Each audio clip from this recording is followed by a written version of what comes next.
ममता दीदी का सुर सुना, बहुत ही सुरीला है।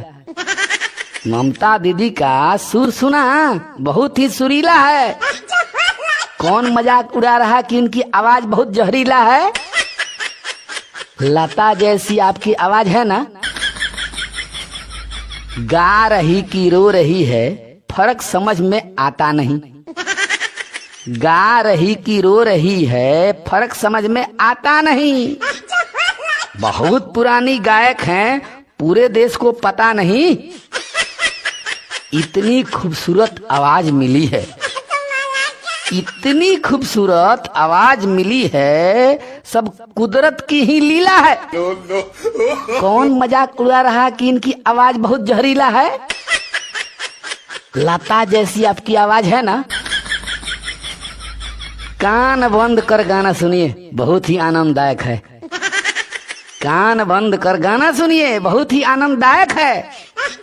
माता दुर्गा की जैसे ये भक्तों को फलदायक है। कोई भी रूप धारण कर लेगी, कोई भी रूप धारण कर लेगी, यही तो इनका लीला है। कौन मजाक उड़ा रहा कि इनकी आवाज बहुत जहरीला है। लता जैसी आपकी आवाज है ना, इनका गाना सुनकर हमको लता दी याद आ रही है। इनका गाना सुनकर हमको लता दी याद आ रही है। कितना खनक आवाज में है कि सारा गम भुला रही है। सुनकर बेसुध हो गया हूँ, सुनकर बेसुध हो गया हूँ, भले डगर मिला कटीला है। कौन मजाक उड़ा रहा कि इनकी आवाज बहुत जहरीला है। लता जैसी आपकी आवाज है ना, इनको पता नहीं कि बंगाल पर फिल्म भी बन रही। इनको पता नहीं कि बंगाल पर फिल्म भी बन रही। वाह वाह।